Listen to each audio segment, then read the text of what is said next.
is Jamie, and today we are doing a book review on The Wide Window from the series of Unfortunate Events series by Lemony Snicket. This was fun. I'm enjoying the series.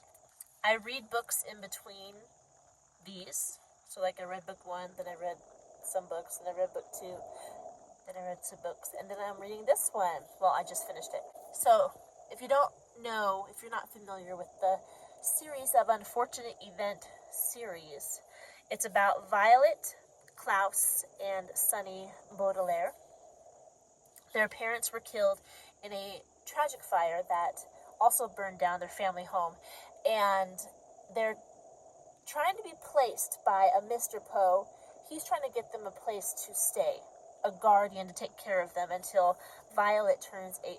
She's only 14 right now. And there's this sinister villain named Count Olaf. He wants the Baudelaire fortune.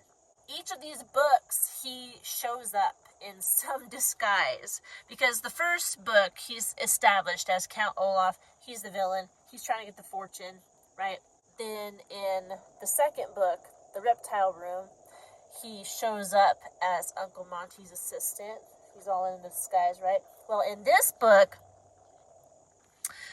the 3 orphans were given into the custody of Aunt Josephine. She lives by Lake Lachrymose, and she's terrified of everything. One day, she and the orphans are going shopping in the marketplace, and they come across this pirate-looking dude. And of course, it's Count Olaf.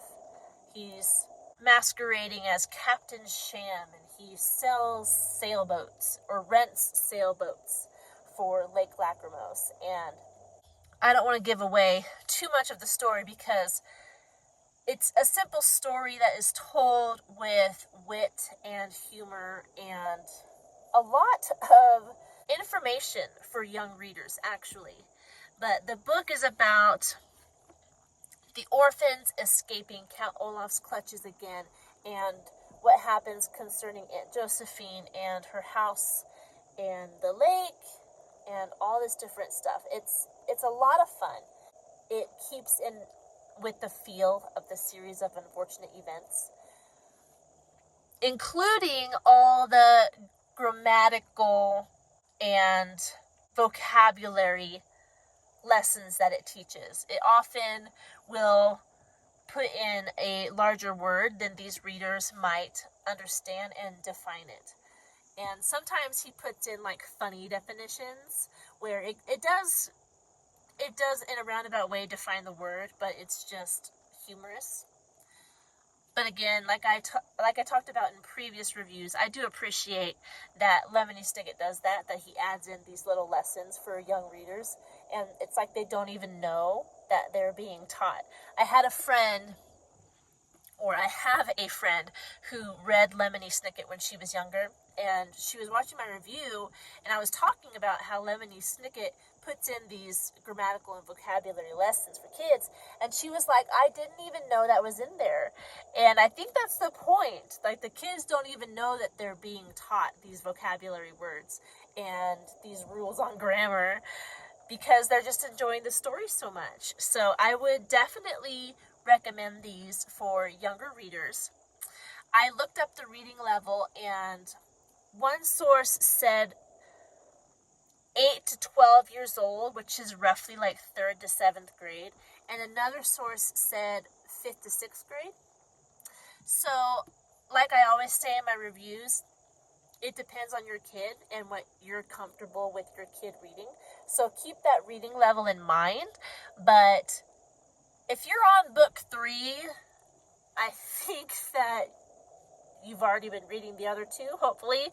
If you haven't read the other 2, go back and read the other 2 before you read The Wide Window.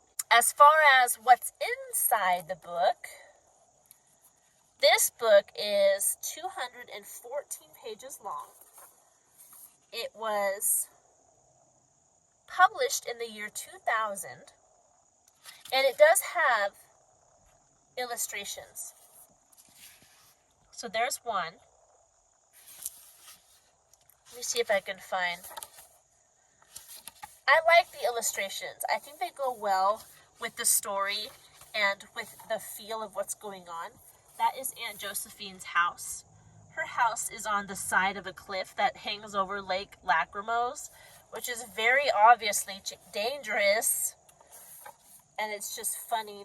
It's just one of the quirks in the story. There's always quirks in these stories. There's Captain Sham's business card for selling sailboats. There's one picture that I really liked, and it's stuck in my head. I want to show it to you, if I can. Where is it? Where is it? There it is. I don't know. I just like this one. Can you see it? I just think it's creative how it was done, and I like it. Anyway, lessons that are taught in this book. Well, we already talked about the vocabulary and the grammar, but it also kind of shows what it's like to have irrational fears. And the book actually defines the difference between a rational and an irrational fears. And it shows the type of life a person leads if they succumb to irrational fears. He does it out of humor and just shows the ridiculousness of the situation, but it encourages kids to watch what they're being afraid of and try not to have these irrational fears. And it encourages bravery even in the midst of actual fears. Either or, rational or irrational fears. It shows how people can overcome by doing what they're supposed to do, even if they're afraid. So that was a moral lesson that was taught in this book. I think that's all I have for this book today, The Wide Window.